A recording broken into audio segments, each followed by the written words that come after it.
давоми 2 рӯз дар қасри тенниси пойтахт мусобиқаи ҷумҳуриявӣ оид ба ҷудо миёни ҷавонони соли таваллуди 2001-2006 баргузор гардид. Дар ин мусобиқа 341 ҷудочии ҷавон аз тамоми манотиқи кишвар ба ҳам омада маҳорату малакаи худро санҷиданд.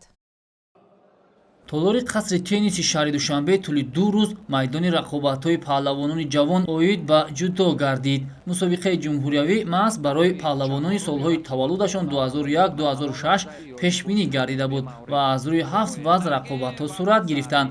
дар рӯзи аввали чорабинии варзишӣ ва истиқболи ҷашни байналмилалии Наврӯз варзишгарон дар вазнҳои 60, 66 ва то 73 килограмм ба рӯи татами баромаданд. дар вазни 60 килограмм иштирокчиёни зиёд буданд ва аз миёни 105 паҳлавон ба рақобати ниҳоӣ Муҳаммад Солеҳ Қувватов ва Аҳмад Аюбов баромаданд, ки дар ниҳоят Муҳаммад Солеҳ тавонист, ки бар ҳарифаш дастболо шавад ва ғолибиятро дар мусобиқаи ҷумҳуриявӣ ба даст биёрад. дар вазни 60 килограмм медалҳои биринҷии мусобиқотро Амир Азизуллоев ва Анушервон Маҳсидинов ба даст оварданд.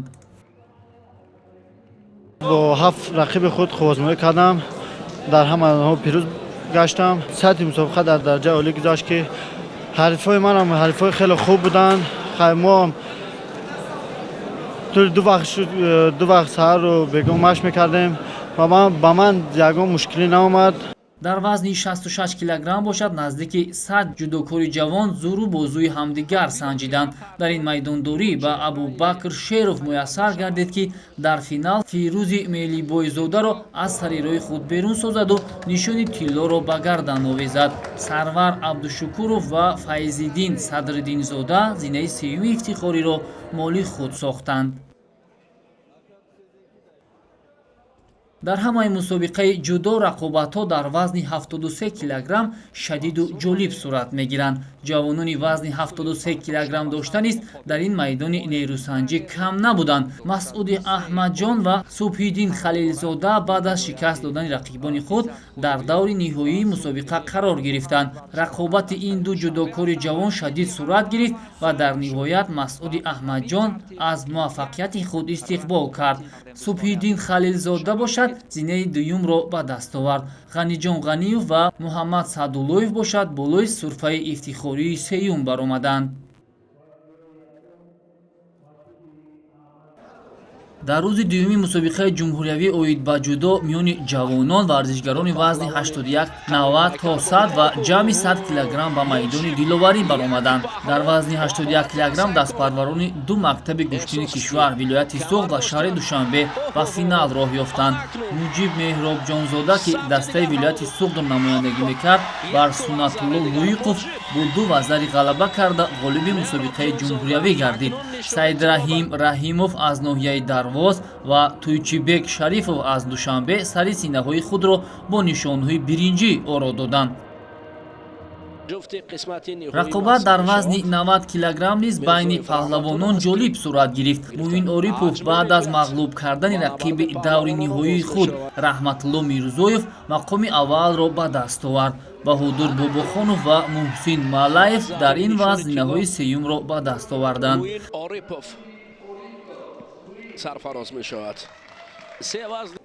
дар рақобатҳои вазни то 100 килограмм довталабон назар ба дигар вазнҳо камтар буданд ва дар ниҳоят Сайфулло Неъматзода дар ҳоле дастболо шуд, ки ҳарифаш дар финал Парвиз Абдураҳмонов 3 шидо гирифт. дар ин вазн Дилшод Бобохонов сеюм шуд.